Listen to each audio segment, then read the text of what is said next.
அதிமுக பொதுச் செயலாளர் எடப்பாடி பழனிசாமி பாஜகவை காப்பாற்ற திமுக மீது தேவையில்லாத குற்றச்சாட்டுகளை முன்வைப்பதாக அமைச்சர் ரகுபதி தெரிவித்துள்ளார். எதிர்க்கட்சி தலைவர் விவரங்களை தெரிந்து கொண்டு பேச வேண்டும். யூடியூப்பில் வருகின்ற செய்திகளை எல்லாம்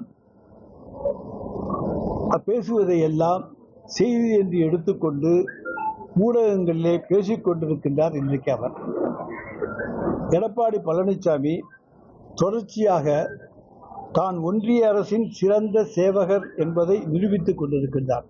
அடிக்கடி அவர் செய்கிற வேலை அதுதான். ஒன்றிய அரசுக்கு எப்பொழுதெல்லாம் ஆபத்து வருகிறதோ அப்போதெல்லாம் குறுக்கே விழுந்து தமிழ்நாடு அரசின் மீது தேவையில்லாத குற்றச்சாட்டை சுமத்தி ஒன்றிய பாஜக அரசை காப்பாற்றி வருகிறார். அது டிஜிபி விவகாரத்திலும் நடந்திருக்கிறது. ஒன்றிய பாஜக அரசை காப்பாற்றி வருகிறார். ஆளுநர் மூலம் அதிகாரத்தை கைப்பற்றலாம் என்று எண்ணிய ஒன்றிய பாஜக அரசு அது டிஜிபி மூலம் நடந்து விடாதா என்று எண்ணினார்கள்.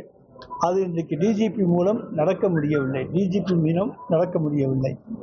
பொறுப்பு டிஜிபி நியமிக்கப்பட்டிருக்கிறார், ஏன் நிரந்தர டிஜிபி நியமிக்கப்படவில்லை என்று இன்றைக்கு எடப்பாடி பழனிசாமி பேசுகிறார். அவர் ஒன்றை மறந்துவிட்டார். தமிழ்நாட்டுக்கு பொறுப்பு டிஜிபி என்பதை அறிமுகப்படுத்தியவர்களே அண்ணா திராவிட முன்னேற்ற கழகத்தினர் தான். 2011ஆம் ஆண்டு திரு ராமானுஜம் அவர்களை உளவுத்துறை டிஜிபியாகவும் சட்டம் ஒழுங்குக்கு பொறுப்பு டிஜிபியாகவும் நியமித்தது அண்ணா திராவிட முன்னேற்ற கழக அரசு. இனி செல்லும் இடமெல்லாம் செய்தி. தந்தி டிவியின் வாட்ஸ்அப் சேனலை ஃபாலோ பண்ணினா செல்ல இருக்கும் இடமெல்லாம் செய்தி.